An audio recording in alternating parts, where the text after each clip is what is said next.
Avant de plonger dans cette histoire incroyable, pensez à vous abonner à la chaîne et à activer la cloche. Ici, chaque récit a quelque chose à dire, et vous ne voudrez pas en manquer un seul. Emily Carter se tenait près de la fenêtre de son petit appartement de Brooklyn, le regard perdu dans la grisaille d'un matin hivernal. La pluie tombait par fines gouttes, brouillant les contours des immeubles en face, et le vent faisait danser les feuilles mortes sur le trottoir. Elle serra une tasse de café brûlant entre ses mains, essayant de réchauffer son corps autant que son cœur. Cela faisait 5 ans que son mari, Mark, était parti sans prévenir, laissant derrière lui un silence pesant et des dettes qu'elle avait dû affronter seule. Emily se souvenait encore du jour où il avait fermé la porte derrière lui, le regard détourné, et cette phrase glaciale, « Je ne peux plus continuer comme ça ». À l'époque, elle n'avait pas compris, ou plutôt, elle n'avait pas voulu comprendre. Elle avait simplement encaissé le choc et choisi de survivre pour une seule raison, son fils, Jason. Jason, son fils unique, était tout pour elle. À 14 ans, il était déjà un adolescent aux yeux brillants et au rire contagieux, capable de transformer un jour gris en un moment de bonheur pur. Mais Emily savait que l'adolescence apportait son lot de tempêtes. Elle voyait parfois dans ses yeux ce mélange d'innocence et de rébellion, et elle sentait qu'elle devait être prête à tout pour le protéger, même à se sacrifier encore davantage. Ses journées étaient rythmées par le travail à la bibliothèque municipale et les devoirs de Jason, les courses, les factures et les rendez-vous médicaux pour son propre stress constant. Elle avait appris à vivre sans dépendre de personne, à encaisser les coups de la vie et à se reconstruire pierre par pierre. Pourtant, ce matin-là, quelque chose semblait différent. Alors qu'elle observait Jason jouer avec ses amis à travers la vitre, un pincement au cœur la saisit, elle réalisa que chaque instant passé avec lui était précieux et que le temps ne lui appartenait pas. Elle n'avait pas besoin d'un mari pour être complète. Elle avait Jason, et il était sa raison de se lever chaque matin, sa force, son amour, et sa fierté. Emily soupira, laissant échapper un mélange de fatigue et de détermination. Elle savait que l'avenir serait semé d'épreuves, mais elle se promettait une chose, elle et Jason affronteraient tout ensemble, main dans la main, comme ils l'avaient toujours fait. Et si certains pensaient qu'une mère seule ne pouvait pas réussir, Emily se préparait à leur prouver le contraire, avec le courage silencieux et inflexible d'une femme qui n'avait besoin que de son fils pour être entière. Le réveil sonna à 6h30, mais Jason dormait encore profondément, ses bras serrés autour de son oreiller comme pour se protéger du monde extérieur. Emily s'approcha doucement de lui, hésitant à le réveiller. Elle posa une main sur son épaule et murmura.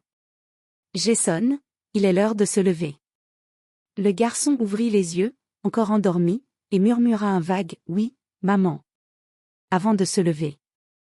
Emily sourit, mais ce sourire masquait une inquiétude profonde. Elle savait que ce jour allait être différent.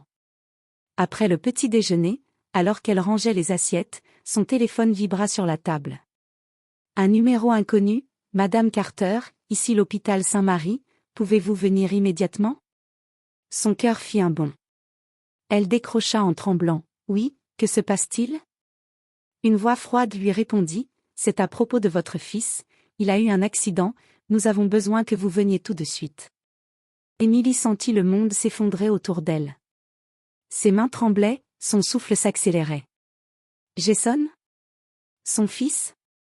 Elle attrapa son manteau et courut vers la sortie, son esprit noyé de questions et de peur. À l'hôpital, le couloir semblait interminable. Chaque pas résonnait comme un coup de tonnerre dans sa poitrine. Enfin, elle aperçut un médecin qui l'attendait, son visage sérieux mais compatissant. « Madame Carter, votre fils, il a eu une chute en jouant au terrain de basket, nous faisons tout notre possible. » Emily sentit un mélange de colère et de peur l'envahir. Comment un simple après-midi pouvait-il se transformer en cauchemar ? Elle prit une profonde inspiration et se força à avancer, consciente que sa vie et celle de Jason ne seraient plus jamais les mêmes après cette journée. Et tandis qu'elle franchissait la porte de la salle d'urgence, elle sut une chose, pas besoin de mari pour affronter la vie. Mais pour protéger Jason, elle devrait puiser dans des ressources qu'elle ignorait posséder, et affronter des vérités qu'elle n'était pas prête à entendre. Emily tenait fermement la main de Jason alors qu'il reposait sur le lit d'hôpital. Ses yeux, d'habitude si brillants et pleins de vie, étaient clos, et une minuscule cicatrice rouge commençait déjà à apparaître sur son front. Le médecin s'approcha, le visage grave mais professionnel.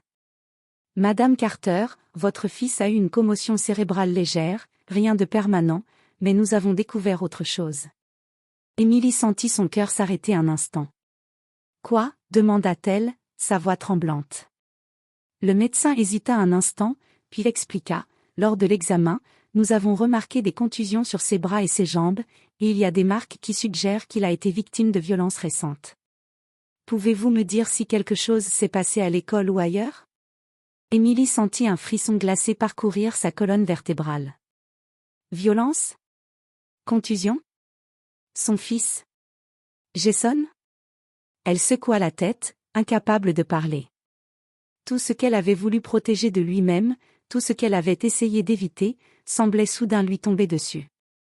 Jason ouvrit lentement les yeux, sa voix faible et hésitante. « Maman, je suis tombée, je... » Émilie le serra contre elle, les larmes coulant librement.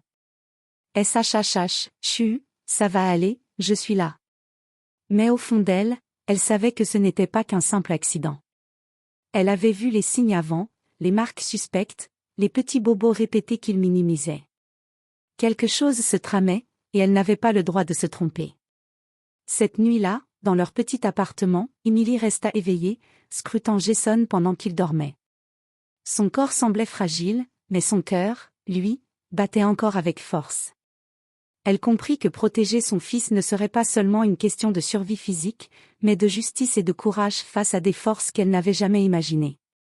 Et tandis qu'elle contemplait son fils endormi, elle murmura à voix basse. « Pas besoin de mari, mais je ferai tout pour toi, Jason. » Tout.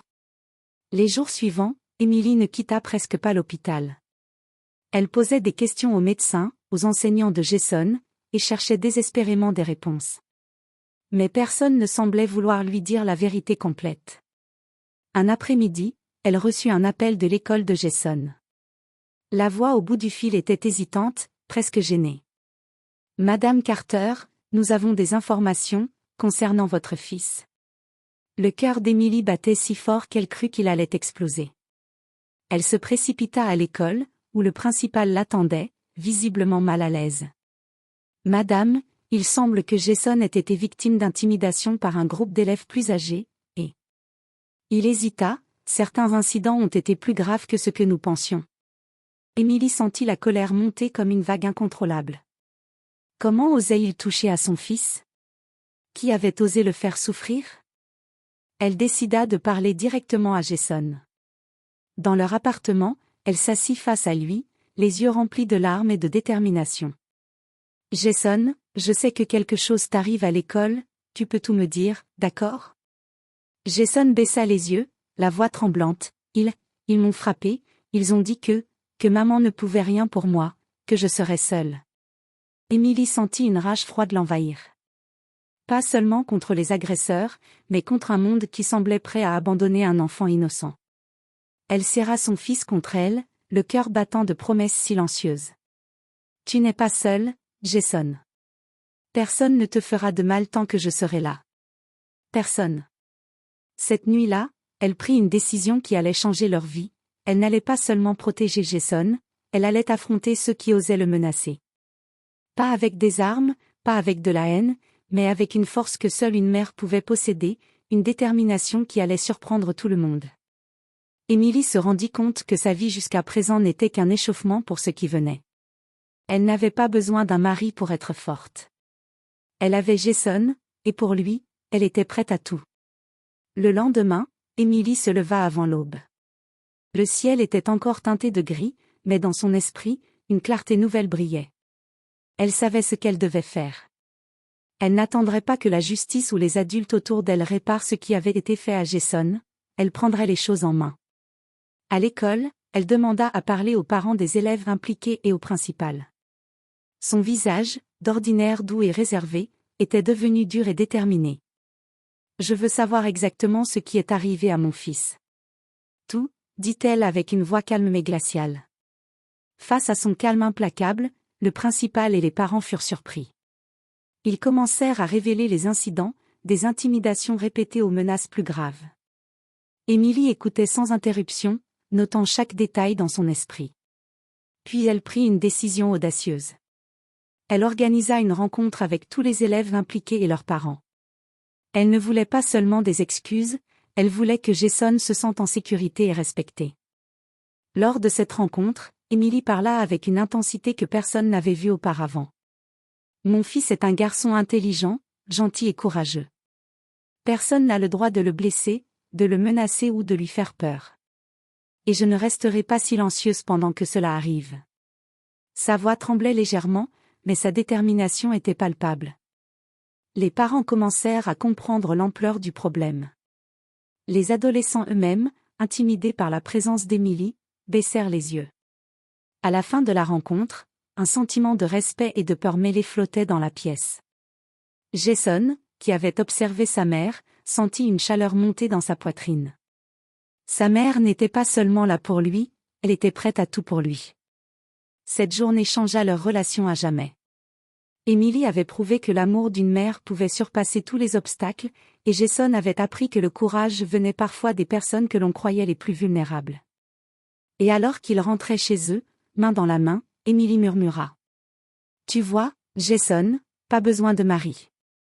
Tout ce dont nous avons besoin, c'est de nous.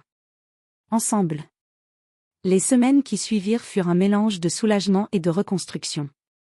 Emily et Jason prirent le temps de guérir, physiquement et émotionnellement. Les marques laissées par l'intimidation disparurent peu à peu, mais les cicatrices de l'âme demandèrent plus de patience et d'amour. Emily décida d'inscrire Jason à des activités extrascolaires pour renforcer sa confiance et lui offrir un environnement sûr. Ensemble, ils découvrirent la danse, le théâtre, et même des cours de self-défense. Chaque petit pas représentait une victoire, un rappel que leur lien était plus fort que toutes les tempêtes. Un soir, alors qu'ils étaient assis sur le canapé, Emily regarda son fils jouer avec un petit carnet de dessin. Jason leva les yeux vers elle et dit, avec un sourire timide. « Maman, merci d'avoir été là, merci de ne jamais m'avoir abandonnée. » Emily sentit ses larmes monter. Elle serra Jason contre elle et murmura. « Je ne t'abandonnerai jamais, Jason. Nous avons traversé l'orage, et nous sommes encore là, ensemble. » Pour la première fois depuis longtemps, elle sentit un vrai sentiment de paix. Elle réalisa que sa vie n'avait pas besoin d'un mari pour être complète. Son rôle de mère, son amour pour Jason, sa force et sa résilience suffisaient à construire un foyer, un avenir et des souvenirs heureux. Le temps passa, et Jason grandit, confiant et épanoui. Emily resta à ses côtés, fière de chaque étape franchie. Et chaque soir, avant de dormir, il se rappelait cette vérité simple mais puissante. Pas besoin de mari quand on a un fils, parce qu'avec l'amour et le courage, nous pouvons tout affronter. Leur histoire, marquée par la douleur et le courage, devint un témoignage vivant de la force d'une mère, de l'importance de la famille et de la beauté des liens qui ne se brisent jamais.